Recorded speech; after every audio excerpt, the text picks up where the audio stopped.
Deixa eu respirar. E quando eu falo respirar, é com lindeza. Ela tá aqui do meu lado, Fernandinha Maia. Deixa eu sentar aqui, irmã. Porque parece, olha só, com a situação indefinida aí, parece que não sabe se volta, se não volta. Tem gente defendendo o campeonato. Você ontem falou aqui. Boa tarde. Boa tarde. Prezada. É que a TV, a gente já se viu. Boa tarde. Boa tarde, gente. Olha que linda. Boa tarde, gente. Muita gente falando, e eu fiquei analisando vocês falarem aqui, nem dei minha opinião, que o Campeonato Carioca, ele seria como se fosse um teste para ver como seria o Brasileirão. Mas tem gente defendendo que não tenha campeão, que pare por agora e que seja um 2020 sem o Campeonato Carioca. Essa indefinição a gente vai saber quando? Já tem algum imbróglio ou não? Teria que ser... Vai ter uma reunião arbitral nessa semana para conseguir definir. Mas ainda há um pedido, porque é muito fora do futebol, Sim. né? O futebol é um pingo dentro da sociedade. Então, fora dele, existem outras determinações e decisões. O futebol está junto delas. A gente tem academias ainda fechadas, a gente ainda tem shoppings fechados, aí um quer abrir, um quer fechar. E o futebol está nesse bolo. Então, um quer abrir, aí abriu. A justiça entrou, não pode mais ter futebol. Enfim, está acontecendo isso. Essa semana deve ter mais uma reunião. E a gente vai, assim, o Big Boys, tudo pode bem? Pode na reportagem. Não pode... tem, eu não consigo ler aquela reportagem. Então, fica em pé. Eu te conheço, eu sei. É difícil de ler. É bem aqui nessa câmera. É bem difícil. Com a situação indefinida, se volta ou não o campeonato, o Flamengo está seguindo protocolos médicos. O time retomou as atividades de maneira segura. Quem conta é a repórter Marina Damas. Que o sonho do Flamengo é reencontrar os gramados, todo mundo já sabe. E o time está se preparando para a volta do Campeonato Carioca. Com isso, o clube adotou uma bolha de segurança que está dando certo até agora. No total, já contabiliza 3 semanas sem nenhum caso de Covid-19.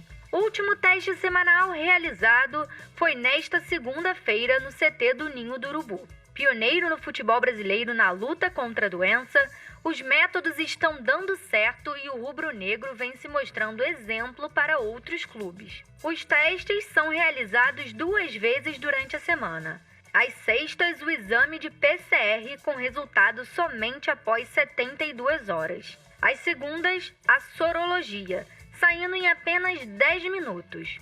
O Flamengo tem um projeto que visa construir um hospital dentro do Ninho do Urubu. A princípio, ainda no papel e em fase inicial, não se sabe ao certo como e quando será o possível funcionamento. Mesmo que ainda embrionário, o hospital visa atender atletas e funcionários da comissão técnica. O que se sabe é que entre sonhos e realizações, o Flamengo busca cada vez mais voltar à sua casa, o Maracanã.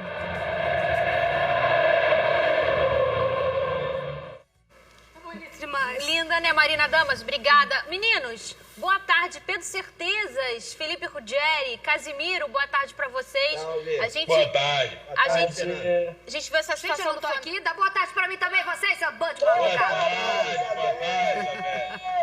A gente viu essa situação do Flamengo, parabéns ao Flamengo, faz um protocolo muito seguro, porém, a gente sabe que ele só consegue isso porque ele tem dinheiro.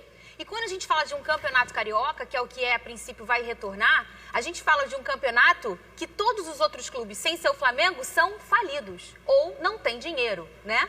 Como a gente vai manter um protocolo desse em outros clubes? Não só os de menor investimento, como Botafogo, Fluminense e Vasco, que não tem dinheiro, ou Pedro Certezas, nem para pagar os seus salários.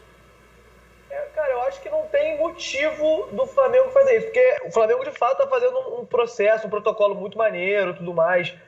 Eu acho que ainda não tem necessidade nem disso, mas enquanto o Flamengo fala de construir um hospital, o Botafogo fala de pagar a tia da cantina. É uma disparidade, isso porque eu não estou falando do Bangu, do Madureira, é uma disparidade que não tem como comparar. Se você pegar isso no Brasil, talvez uns 4, 5 clubes no Brasil poderiam se equiparar ao Flamengo nisso. Então acho que não tem por que você jogar isso no Campeonato Carioca, cara. Eu acho que para você, a discussão tem que ser completamente outra, tem que ser como vamos sustentar sem futebol e não vamos voltar ao futebol, vamos construir um hospital. Eu acho que a discussão tá muito torta, assim. Pedrão, deixa eu só complementar aí. O Rodolfo Landim já vem dado... talvez o único presidente que tem dado constantes entrevistas assim, na mídia sobre isso, pelo Flamengo talvez ser o pioneiro nesse sentido. A FERJ vai custear todo esse protocolo, tá? Para os times de menor expressão e também Fluminense, Botafogo e Vasco, que a gente sabe que sofrem financeiramente. Então, o Flamengo abriu mão disso, né? E a FERJ vai custear todo esse protocolo. O problema do protocolo a gente não sabe, a gente não leu o protocolo, mas todos dizem que é um protocolo perfeito, que é excelente e tal. Porém, a gente não sabe como é que o motorista do jogador do Madureira ou a tia do jogador do Boa Vista que está infectado e tal. Então, mas o que consiste, só para falar, testar todos os jogadores, todos os dias, identificar quem está com corona, quem está com vírus, né? Muitos assintomáticos, não apresentam sintomas nenhum, e isolar. Testa, isola. Testa, isola. E é assim, é basicamente isso. Tirando todas as outras coisas, higiene, enfim, todas essas preocupações para prevenir. E, enfim, o Flamengo está tentando ser pioneiro nisso. Ô, Casimiro. Eu vi... Fala, Fernandinho. Não, o que eu ia falar em relação... Ontem a OMS disse que é muito raro uma pessoa assintomática transmitir a doença. Isso muda muito o olhar de todos nós em relação ao coronavírus, principalmente no caso de um futebol, por exemplo, que a gente tem 300 pessoas de staff naquele dia da partida e se elas não têm sintomas, elas não estão transmitindo. Isso é um assunto pingo para virar uma reflexão, não só para o futebol, como para os nossos governantes, né? Isso foi falado ontem pela OMS. A gente sabe que isso muda muita coisa no olhar pelo futebol. Já foi negado hoje, Big Boss? Não foi negado, então já não tem mais isso. Foi de manhã, foi negado, a OMS Cara, é muito difícil, Fernando. Casimiro. É uma coisa muito nova. Então, é por isso que eu tô falando. Tudo é novo, né? Ontem falou isso, hoje já não fala, amanhã já fala uma outra coisa. E a gente tem o futebol, eu acho, como ele tá na margem de tudo, né? A gente pensa em outras coisas para depois vir o futebol. Quando a gente pega 300 pessoas, que é o staff, mas no protocolo seguro são menos. São menos, mas ainda tem. A gente tem o Flamengo cuidando de todo mundo, mas os outros clubes que às vezes não têm essa capacidade, no dia do jogo mistura, Casimiro, todo mundo. Sim. A gente não tem esse controle, né? Esse é o problema. A OMS ainda pisa em ovos para falar sobre a doença, porque ninguém sabe. Ela é muito nova e tem essa necessidade pelas pessoas conhecerem a doença. As pessoas querem saber, o assintomático transmite? Quanto tempo a doença fica? As pessoas não sabem. Então elas querem ter respostas, só que ninguém tem essas respostas. Então, há 20 horas atrás, o assintomático não transmitia. Hoje, mais cedo, a OMS já fala, olha, talvez não seja bem assim. Então é bem complicado. O Flamengo tem um protocolo que, até pelas imagens, a Flá TV está fazendo um trabalho bem esclarecedor quanto a isso. Você vê os jogadores do Flamengo fazendo o protocolo, chegando, passando álcool gel. Agora, isso vai ter nos outros clubes? A FED vai custear isso? Vai custear o quê? Vai custear só os testes? Porque, quantos assim, testes, né? Porque, por exemplo, você fez o teste. Putz, o jogador X testou positivo para o coronavírus. Tá, e ele já conviveu com todo mundo. E aí, você vai testar de novo agora? Porque o contágio é muito rápido. Então, é muito difícil isso. O Vasco, por exemplo, testou 16 jogadores positivos e 3 já tinham tido contato com a doença. Beleza. Quase o aí time você pega todo. Um jogador do Vasco com coronavírus. Se ele passar para os outros, você não sabe... Não tem como. Foi o que você falou, o motorista, a tia, o parente, o irmão, é muito complicado. E no muito dia do complicado jogo, mesmo. todo mundo está altamente conectado, principalmente os 22 em campo. Vamos falar do Gerson? Sim. O Gerson o grande meio-campo aí do Flamengo. Tá todo mundo de olho nele, todo mundo mesmo. Tem 2 clubes na Europa que podem pagar até 200 milhões de reais por ele. Mas será que vai rolar? Chelsea, da Inglaterra, e Borussia Dortmund, da Alemanha, têm interesse no meio-campo Gerson e devem formalizar a proposta ao Flamengo. O valor estimado na negociação é de 35 milhões de euros, cerca de 192 milhões de reais. Já o elenco do Flamengo segue as atividades normalmente. O técnico Jorge Jesus comandou um treino na tarde desta segunda-feira. Olha, ele que foi... o Flamengo comprou o Gerson por 49 milhões de reais. 49 milhões de reais? E ele... Pô, 200 milhões? Pô, então, caraca. Ele podendo estar barato, porque a gente está vendo que ele pode sair. Mas ele foi uma das maiores contratações do futebol brasileiro. Na história, ele é top 10. E poder sair por 200 milhões de reais... Felipe, vale a pena hoje, tecnicamente, perder um cara tão importante como o Gerson, mas colocar 200 milhões na conta? Essa é a preocupação do Flamengo hoje? Fala não, Felipe. Cara, é um dilema, porque tecnicamente o Flamengo não vai achar ninguém próximo do Gerson. O Gerson, pra mim, é titular da seleção brasileira absoluto, assim. Joga muita bola, impõe respeito, os jogadores têm medo dele, o cara é fora de série, assim, tem uma visão de jogo. Eu acho muito difícil o Flamengo, nesse momento de pandemia, se pintar essa proposta de 200 milhões de reais, acho difícil o Flamengo recusar.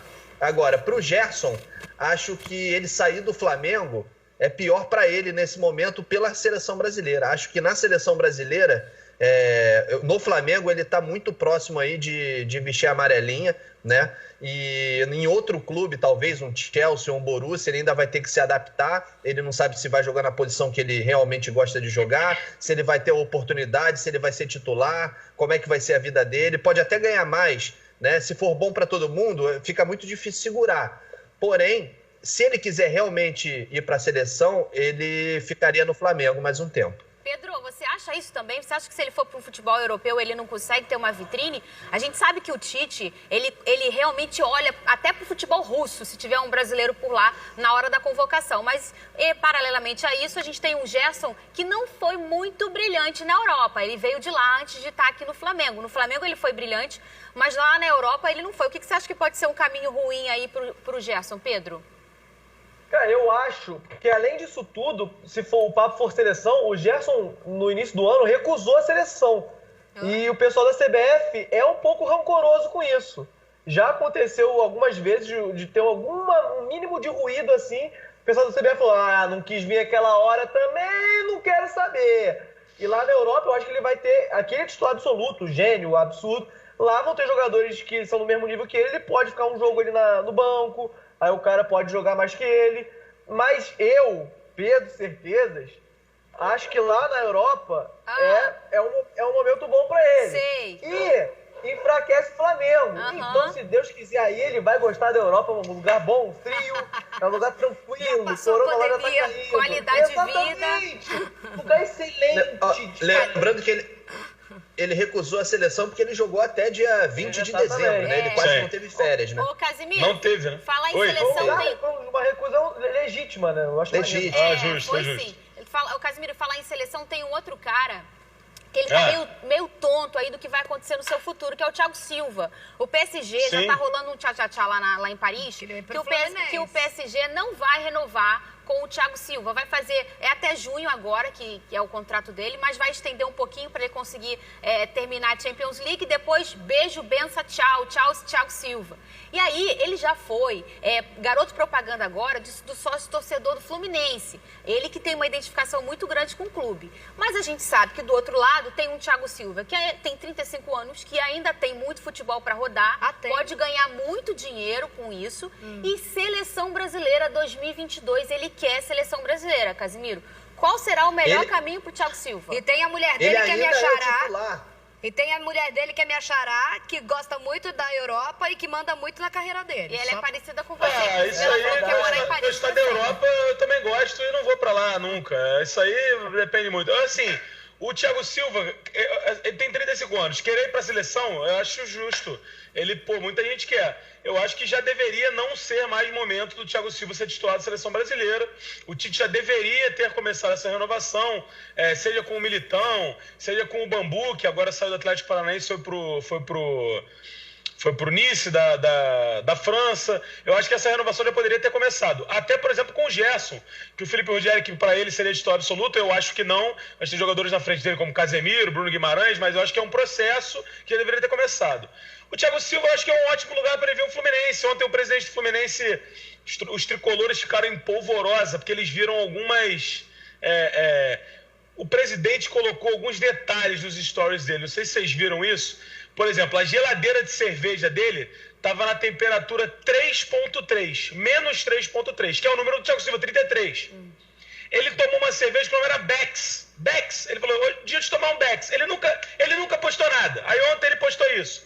Aí ele foi cortar uma carninha e tinha o pôster do Fluminense, campeão da Copa do Brasil 2007. Então assim, a torcida do Fluminense ficou maluca.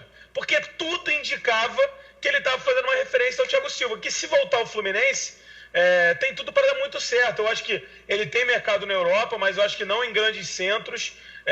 E eu acho que ele pode vir pro Fluminense e encerrar a carreira dele. Ele vai ser muito feliz aqui. Tem uma identificação absurda com a torcida tricolor. E chegou o momento, gente. Pô, já ganhou muito dinheiro. A Fernanda falou de dinheiro aí. Pelo amor de Deus, né, gente? Eu também acho.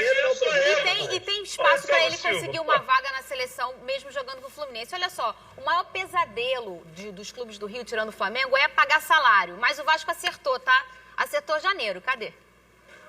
O Vasco continuou o processo de pagamentos de atrasados a jogadores e funcionários. Nesta segunda-feira, depois da arrecadação feita entre alguns vascaínos ilustres, a direção finalizou o depósito de 1 mês de direitos de imagem e do salário de janeiro para jogadores e membros da comissão técnica.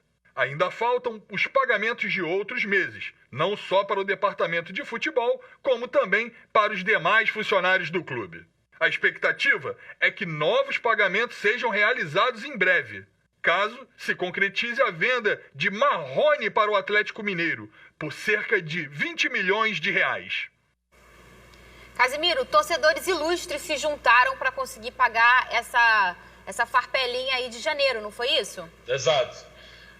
O Vasco que não tem muito essa cultura, né, do torcedor ilustre pagar. A gente fez isso bastante até com o Botafogo, por exemplo, e que salva muitas vezes o clube. O Vasco teve sempre essa cultura, perdeu isso.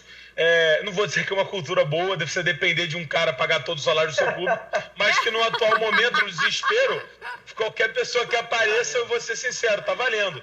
E o Vasco está estudando aí, vendeu o Marrone, essa negociação com o Atlético Mineiro parece estar avançada. Ontem no Instagram o Marrone falou que está vendo esse negócio aí, saíram algumas notícias que ele poderia estar entrando na justiça para sair do Vasco e ele negou. Então, assim, eu acho pouco o dinheiro a venda do Marrone, mas o Vasco precisa de 20 milhões, precisa pagar os salários. O Bruno vai junto? É uma piadinha tão ridícula. Toda vez que fala Marrone, tá ridículo. Mas é ridículo. É um nome que não fica... O Marrone é um nome que tem que vir com o Bruno. Ou o Bruno pode ir junto, pode ir o Thales, pô. O problema é se o Vasco o Bruno e o Marrone, beleza. O Marrone e o Thales que é complicado. Aí, pô, não fala isso. Fala, Felipe, o que você ia falar? Falar que o Bruno tem mais valor que o Marrone nesse caso aí, né? É verdade, que ele é o cantor mesmo, né? O outro é cantor também. Tô me referindo ao cantor. Bruno e Marrone, você puxou esse assunto. Fala, Felipe. Mas acontece isso aí, Fernanda. O Vasco precisando pagar salários e aí tem que vender os jogadores bem mais barato do que gostaria de vender. Senão vai dormir na praça, pensando nela. Sabe o que eu acho engraçado, Pedro? Quando a gente vai anunciar que o fulano pagou salário, o Botafogo, o Fluminense, o Vasco é sempre assim. Pagou, não sei o que, de 2019, direito de imagem. Tem janeiro, um pedaço para um, e janeiro não é todo mundo. Paga um pedaço. No começo da pandemia, o Vasco demitiu gente, funcionário lá de dentro.